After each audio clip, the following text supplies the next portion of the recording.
गाय भैंस बकरियां इनको खा जाएंगी। पानी बिना, जब तक बरसात रहेगा तब तक इनको पानी मिलेगा, उसके बाद से ये खत्म हो जाएंगे। इस बात का अंदाजा नहीं है कि इस देश की जनता और इस देश के नेता, ये पूरा सिस्टम सोया हुआ और मरा हुआ है। बांसगांव तहसील अंतर्गत पड़ने वाले बेलीपार करंजई मार्ग पर हम मौजूद हैं। हाल ही में इस सड़क का निर्माण प्रधानमंत्री ग्राम सड़क योजना के तहत कराया गया है।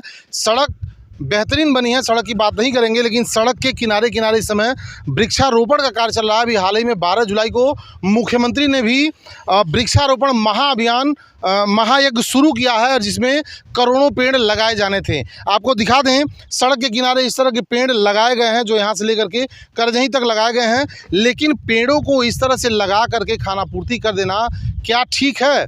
एक बड़ा सवाल उठता है। आप देख सकते हैं पेड़ों को जिस प्रकार से लगा करके छोड़ दिया गया है खुले में, यानी सैकड़ों पेड़ लगाए गए, हज़ारों लाखों रुपए इस पर बजट आया होगा, लगा होगा, ऐसे लगा करके छोड़ दिया गया है। अब आपको दूसरी तरफ लेकर के चलते हैं।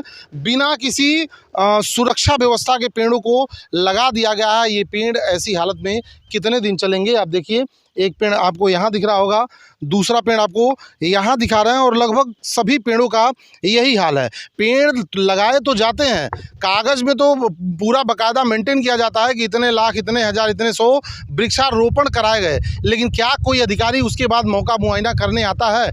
वास्तव में जीरो ग्राउंड की रिपोर्ट क्या है? क्या कोई अधिकारी इसको जाँचने, कोई अधिकारी, कोई नेता इसको जाँचने आता है? अभी देखिए 2 से 3 दिन हुए हैं और लगभग सारे पेड़ों का यही हाल है। ऐसे ही ये मर जाएंगे, सूख जाएंगे, गाय भैंस बकरियां इनको खा जाएंगी। पानी बिना, जब तक बरसात रहेगा तब तक इनको पानी मिलेगा, उसके बाद से ये खत्म हो जाएंगे। यानी फिर लिपापोती कर दिया जाएगा, फिर जब अगला साल आएगा फिर यही कार्यक्रम शुरू किया जाएगा।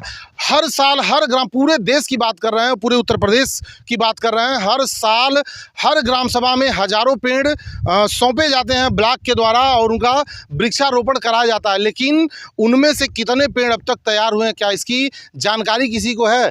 पेड़ लगा दिए जाते हैं, लगाने के बाद न उनका रखरखाव ठीक से होता है, न कोई अधिकारी उनको जांचने जाता है कि क्या वाकई में जो पेड़ लगाए गए हैं वो पनप रहे हैं या नहीं पनप रहे हैं।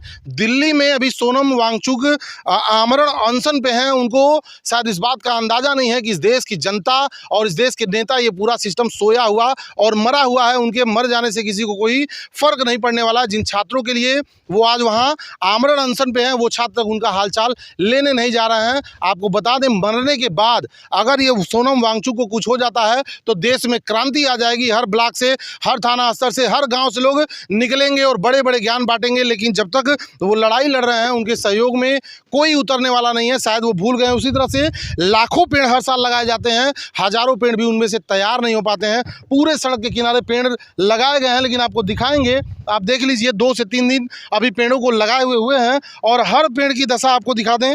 यहाँ से पेड़ गायब हो चुका है। आप देखिए, एक पेड़ यहाँ लगाया गया है, सामने आपको एक पेड़ दिखाया गया है। ये ऐसे ही सूख जाएंगे और ये सारे वृक्ष मर जाएंगे, लेकिन इनको कोई पूछने और जांचने वाला फिर दोबारा आएगा नहीं। पेड़ लग गया, फंड पास हो गया, सब लोग अपने अपने जेब में लेकर के किनारे हो गए। दोबारा वो पेड़ पनपे, तैयार हुए या नहीं हुए, इसकी खोज खबर कोई लेने वाला नहीं है।